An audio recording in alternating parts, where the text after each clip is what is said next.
Good afternoon students. आज हम exercise 1.4 tenth class की डिस्कस करेंगे। उसके लिए जो ये एक्सरसाइज है ये हमारी टर्मिनेटिंग और नॉन टर्मिनेटिंग डेसिमल एक्सपेंशंस के रिगार्डिंग है। तो इसमें हालांकि हमने नाइन्थ क्लास में टर्मिनेटिंग और नॉन टर्मिनेटिंग का जो चैप्टर था, चैप्टर नंबर 1 था नंबर सिस्टम का, वहाँ बहुत वास्ट किया था कि टर्मिनेटिंग डेसिमल एक्सपेंशंस क्या होते हैं, नॉन टर्मिनेटिंग क्या होते हैं, रैशनल नंबर्स क्या होते हैं, इर्रेशनल नंबर्स क्या होते हैं। अगर फिर भी किसी बच्चे को कोई डाउट है तो नाइन्थ क्लास का जो नंबर सिस्टम का जो लेक्चर है वो एक बार ही ज़रूर देखें, ठीक है। हम उससे आगे कंटिन्यू कर रहे हैं।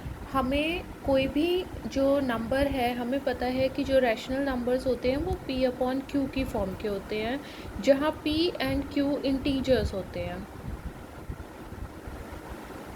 और एक कंडीशन और होती है कि q नॉट इक्वल टू 0 होता है, ठीक है।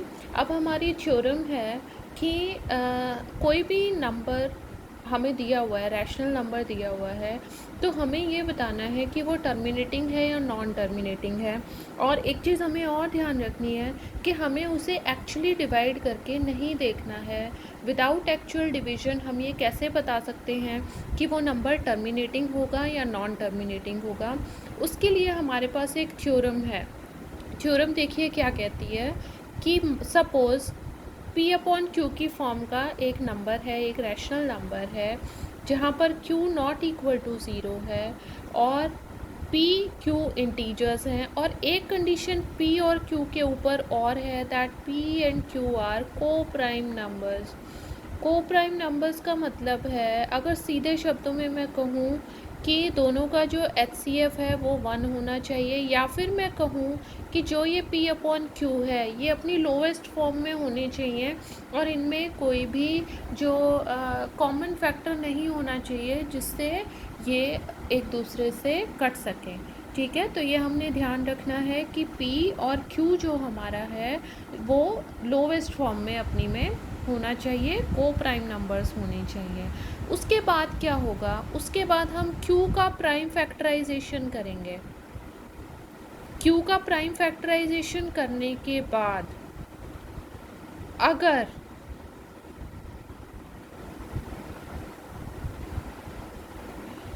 q के प्राइम फैक्टराइजेशन में 2 और 5 के ही मल्टीपल्स आए तो वो टर्मिनेटिंग होगा, यानी कि रिमाइंडर कहीं ना कहीं पे 0 आ जाएगा। अब 2 की भी कोई पावर्स हो सकती हैं, 5 की भी कोई पावर्स हो सकती है। अगर वो इस फॉर्म का है, कहने का मतलब ये है, अगर सीधे शब्दों में कहें कि डिनोमिनेटर का जब प्राइम फैक्टराइजेशन करेंगे अगर सिर्फ 2s और 5s ही आ रहे हैं तो वो टर्मिनेटिंग डेसिमल एक्सपेंशन बनेगी, यानी कि उसको जब हम एक्चुअली डिवाइड करेंगे तो रिमाइंडर 0 बनेगा। और दूसरी चीज़, अगर हमारा ये इस फॉर्म का नहीं आ रहा है और मान लो सपोज़ इनके अलावा कुछ और आ रहा है, जैसे 3 आ जाए या 1 आ जाए या फिर 6 आ जाए, 6 तो खैर नहीं, 7 आ जाए, 11 आ जाए, 13 आ जाए, देन वो टर्मिनेटिंग डेसिमल नहीं होगा, वो नॉन टर्मिनेटिंग डेसिमल एक्सपेंशन होगा, ठीक है। अब हम अपने क्वेश्चंस पे आते हैं। अब जैसे सपोज़ हमें ये बताना है कि वो टर्मिनेटिंग है या नॉन टर्मिनेटिंग है, तो अब हम एक्चुअली डिवाइड नहीं करेंगे, अब हम सिर्फ अपना डिनोमिनेटर का प्राइम फैक्टराइजेशन करेंगे और डिनोमिनेटर का प्राइम फैक्टराइजेशन करके हम फाइंड आउट करेंगे कि वो टर्मिनेटिंग डेसिमल एक्सपेंशन है या नॉन टर्मिनेटिंग डेसिमल एक्सपेंशन है। अब अपनी एक्सरसाइज पे जब हम आते हैं तो इस एक्सरसाइज में देखिए पहला क्वेश्चन है, without actually performing the long division state whether the following rational numbers will have terminating decimal expansion और नॉन टर्मिनेटिंग डेसिमल एक्सपेंशन। अब क्वेश्चन नंबर 1 में तो हमें बोला हुआ है कि सिर्फ ये बताओ कि टर्मिनेटिंग है या नॉन टर्मिनेटिंग है, लेकिन क्वेश्चन नंबर 2 में जब हम देखेंगे ना तो हमें ये बोला हुआ है कि क्वेश्चन नंबर 1 में जो टर्मिनेटिंग डेसिमल एक्सपेंशंस हैं वो टर्मिनेट होने के बाद जो हमारा क्वोशिएंट है वो क्या आएगा वो भी हमें फाइंड आउट करना है, लेकिन हमें डिवीज़न नहीं करना है, बगैर डिवीज़न के ही हमें आंसर बताना है। तो ये दोनों ही क्वेश्चंस मैं इकट्ठे कराऊंगी। हमें सिर्फ कौन से सॉल्व करने हैं, हमें सिर्फ वो क्वेश्चन नंबर 2 के लिए सॉल्व करने हैं जो क्वेश्चंस के टर्मिनेटिंग डेसिमल एक्सपेंशंस हैं। तो हम पहले पार्ट से स्टार्ट करते हैं। 13/3125। चलिए 3125 का डेसिमल एक्सपेंशन कीजिए। 5 से जाएगा, 5 6 30, 5 2 10, 5 5 25, फिर 5 से जाएगा, 5 1 5, 5 2 10, 5 5 25। आई होप आप लोगों को प्राइम फैक्टराइजेशन आता होगा। तो ये हमारे पास आ जाएगा 3125 is equals to 5 into 5 into 5 into 5 into 5, that means 5 raise to power 5। अब ये सिर्फ 5 यानी कि इन दोनों में से एक आया है। अगर दोनों में से कोई एक भी आएगा तो वो कैसा नंबर बनेगा? टर्मिनेटिंग डेसिमल एक्सपेंशन बनेगा। तो हम कहेंगे, ज़्यादा आप लोगों को लिखना नहीं है, आप लोगों को ये ध्यान रखना है, ये जो क्वेश्चन है ये 1 मार्क में भी आ जाते हैं। अगर वो सिर्फ टर्मिनेटिंग पूछेंगे तो 1 मार्क में आएगा। अगर वो टर्मिनेटिंग नॉन टर्मिनेटिंग पूछ के डेसिमल एक्सपेंशन भी पूछेंगे तो 2 मार्क्स में आएगा। तो ये टर्मिनेटिंग डेसिमल एक्सपेंशन है। अब जो क्वेश्चन नंबर 2 है वो भी हमें यहीं पर मैं आप लोगों को सॉल्व करके दिखा रही हूँ। देखो कैसे सॉल्व होगा। 13/3125 ये है 13/5 इंटू 5 इंटू 5 इंटू 5 इंटू 5। ठीक है, ये दिया हुआ है हमें। अब देखो आपने एक्चुअल डिवीज़न नहीं करना है, आपने इसको कैसे सॉल्व करना है। देखो जितने 5s हैं उतने ही 2s हम मल्टीप्लाई करेंगे। ये अभी मैं बताती हूँ कि क्यों मल्टीप्लाई कर रहे हैं। ठीक है, अब हम अपनी तरफ से इकट्ठे हमने 2 को 5 बार ही मल्टीप्लाई किया तो हम ऊपर भी यही करेंगे। 2 इंटू 2 इंटू 2 इंटू 2 इंटू 2। देखो हमने क्यों किया है, हमने ये इसलिए किया है ताकि हम ये पेयरिंग कर सकें। जैसे 5 को 2 से मल्टीप्लाई करेंगे तो कितना आएगा, 5 को 2 से मल्टीप्लाई करके आएगा 10, दूसरे 5 को 2 से मल्टीप्लाई करके भी आएगा 10, तीसरे 5 को 2 से मल्टीप्लाई करके आएगा 10, फिर 5 को 2 से मल्टीप्लाई करके आएगा 10, फिर 5 को 2 से मल्टीप्लाई करके आएगा 10। हमने ऐसा इसलिए किया कि जब हमारे पास, जैसे सपोज़ हमारे पास 13/10 है तो हम इजीली इसको बोल सकते हैं 1.3 आएगा, है ना। जैसे 13/100 है तो हम इसको बोल सकते हैं 0.13 आएगा। यानी कि जब हमें 1 के आगे ज़ीरोज़ लगे हुए होते हैं तो डेसिमल एक्सपेंशन को निकालने में हमें इजी होता है। इसलिए हमने 5 हमें दे रखे थे, हमने 2 उसके साथ मल्टीप्लाई कर दिए ताकि हम 10 के पेयर्स बना सकें। अब ऊपर देखो 13 इंटू 2 को जब हम 5 बार ही मल्टीप्लाई करेंगे तो 32 आएगा अपॉन में। अब 1 के आगे कितने ज़ीरोज़ आएंगे, 1 2 3 4 5, 5 बार ही मल्टीप्लाई हुआ है तो 1 के आगे कितने ज़ीरोज़ आ जाएंगे, 5 ज़ीरोज़ आ जाएंगे। तो यहाँ से हमारे पास, अब इसको मल्टीप्लाई करो, 13 2 26, 13 3 39, 39 और 2 41 अपॉन में 1 के आगे कितने zeros, 5 zeros.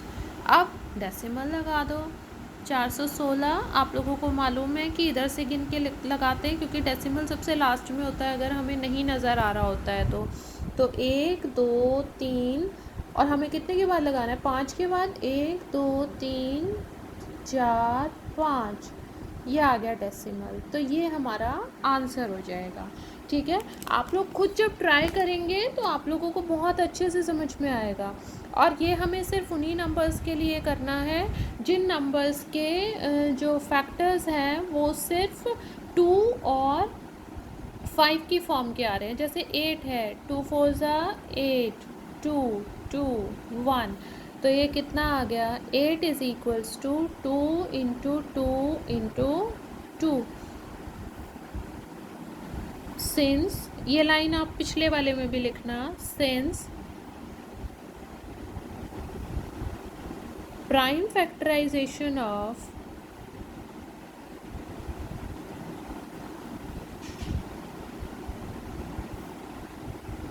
Eight is equals to 2 की पावर 3, देयरफॉर ये और लिख दो, which is of the form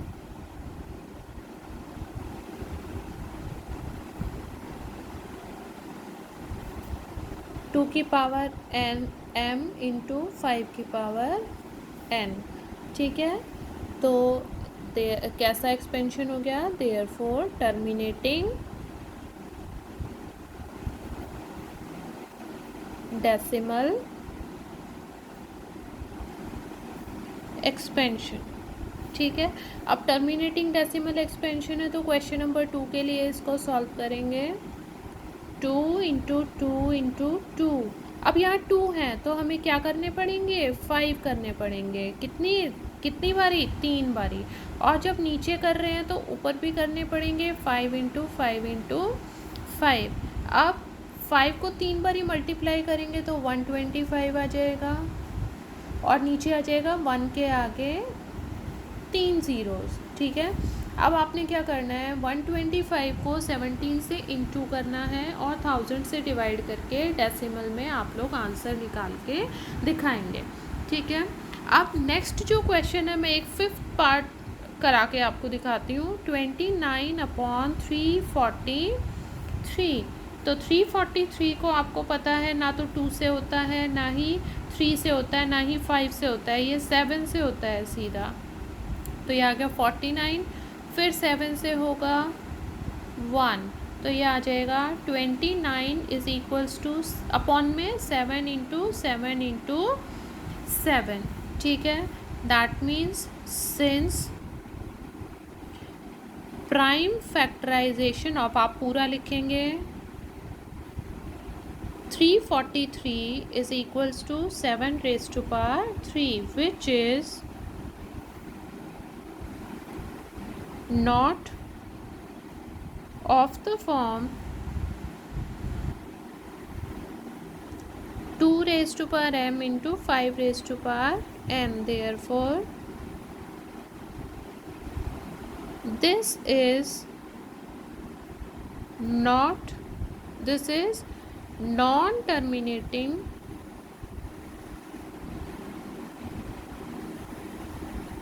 decimal expansion. अब क्योंकि ये नॉन टर्मिनेटिंग आ गए इसीलिए अब हमें इसको आगे सॉल्व नहीं करना है, हमें सिर्फ उन्हीं को सॉल्व करना है जो टर्मिनेटिंग आएंगे। तो मैंने कुछ क्वेश्चंस अब छोड़ दिए हैं आप लोगों के लिए, एक पार्ट में और आप लोगों को बता देती हूँ जिसमें आप लोगों को थोड़ी सी दिक्कत आ सकती है।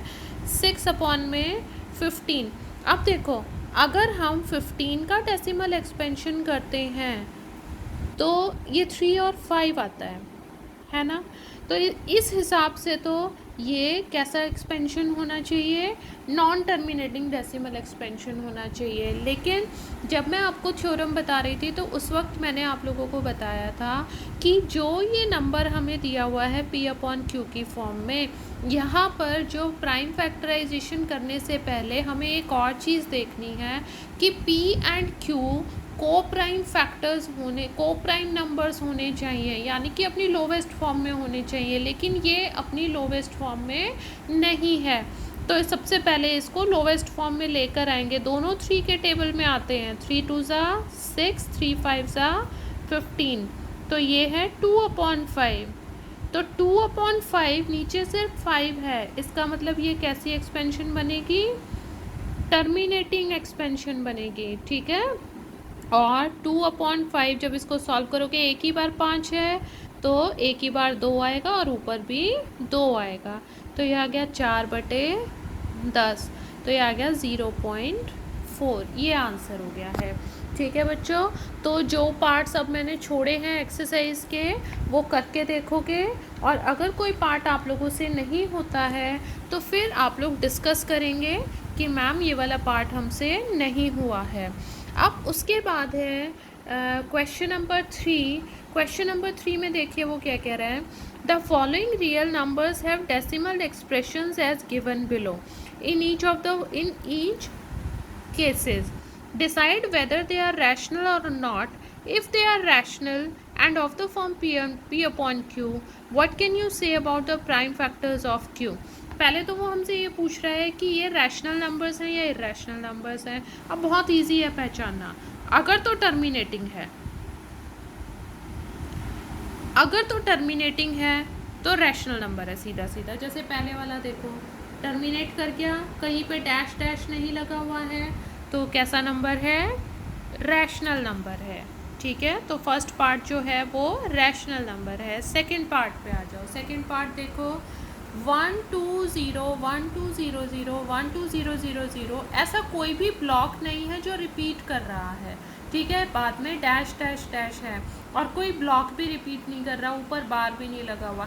एक्चुअल में जो ये है, ये 9th क्लास में भी आप लोगों ने बहुत ज़्यादा किया हुआ है, इसलिए हम इस पर बहुत ज़्यादा टाइम नहीं लगाएंगे।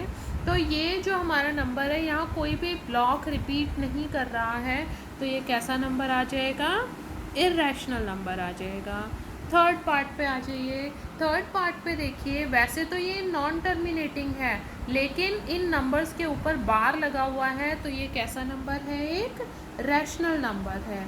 ठीक है, अब वो कह रहा है कि P अपॉन Q की फॉर्म में अगर इन नंबर्स को लिखेंगे तो फिर ये किस फॉर्म का, Q किस फॉर्म का होगा। तो हमारे पास थ्योरम है, और थ्योरम क्या कहती है, देखो इसी पेज पे भी नीचे दी हुई है कि अगर P अपॉन Q की फॉर्म का है तो Q जो है वो 2n और 5m की फॉर्म का होगा, तभी टर्मिनेटिंग बनता है, अदरवाइज टर्मिनेटिंग नहीं बनेगा। अब इन तीनों क्वेश्चन, तीनों पार्ट्स में से सिर्फ फर्स्ट वाला ही टर्मिनेटिंग है, तो सिर्फ यही P अपॉन Q की फॉर्म में लिखा जा सकता है। और P अपॉन Q की फॉर्म में जब हम इसको लिखेंगे तो जो Q के ऊपर कंडीशन है उसके प्राइम फैक्टर्स किस फॉर्म के आएंगे, 2n 5m की फॉर्म के।